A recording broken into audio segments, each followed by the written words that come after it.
For more than a century, flying cars have been promised as the future of transportation.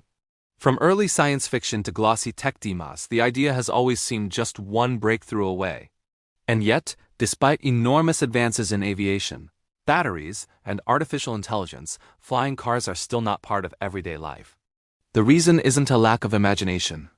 It's physics, economics, safety, and scale, all working against the idea at once. Flying cars sound simple in concept, but they combine the hardest problems of two industries, aviation and automobiles. Cars are cheap, mass-produced, and forgiving of error.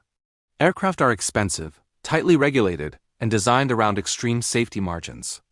A flying car must satisfy both worlds, and that is where the dream starts to break down. The first major obstacle is energy. Flight is incredibly energy-intensive. Keeping a vehicle airborne requires continuous power just to fight gravity. Cars only need energy to overcome rolling resistance and air drag, but aircraft must generate lift every second they are in the air.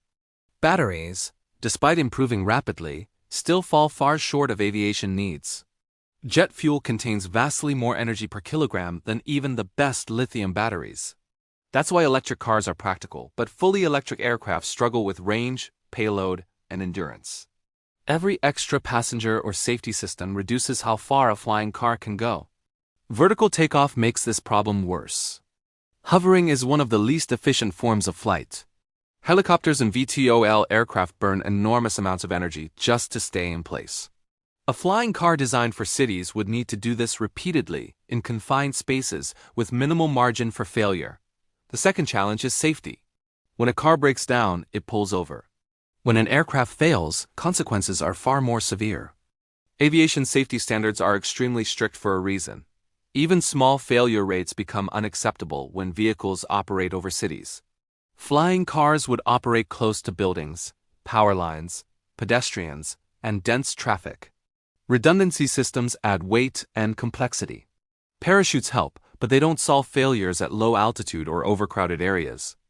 Every safety improvement increases cost, weight, and certification difficulty. Then there is air traffic management.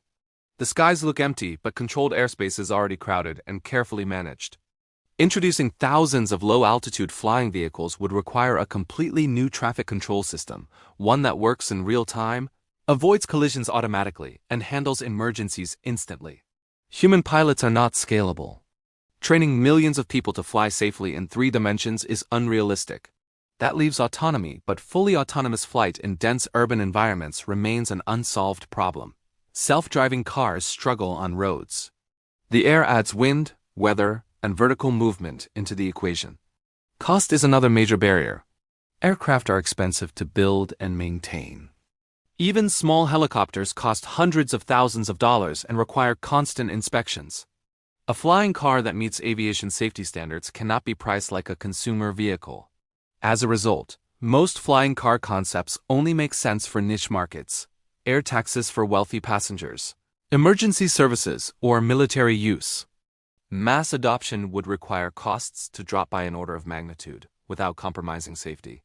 Noise is also underestimated. Vertical flight is loud, very loud.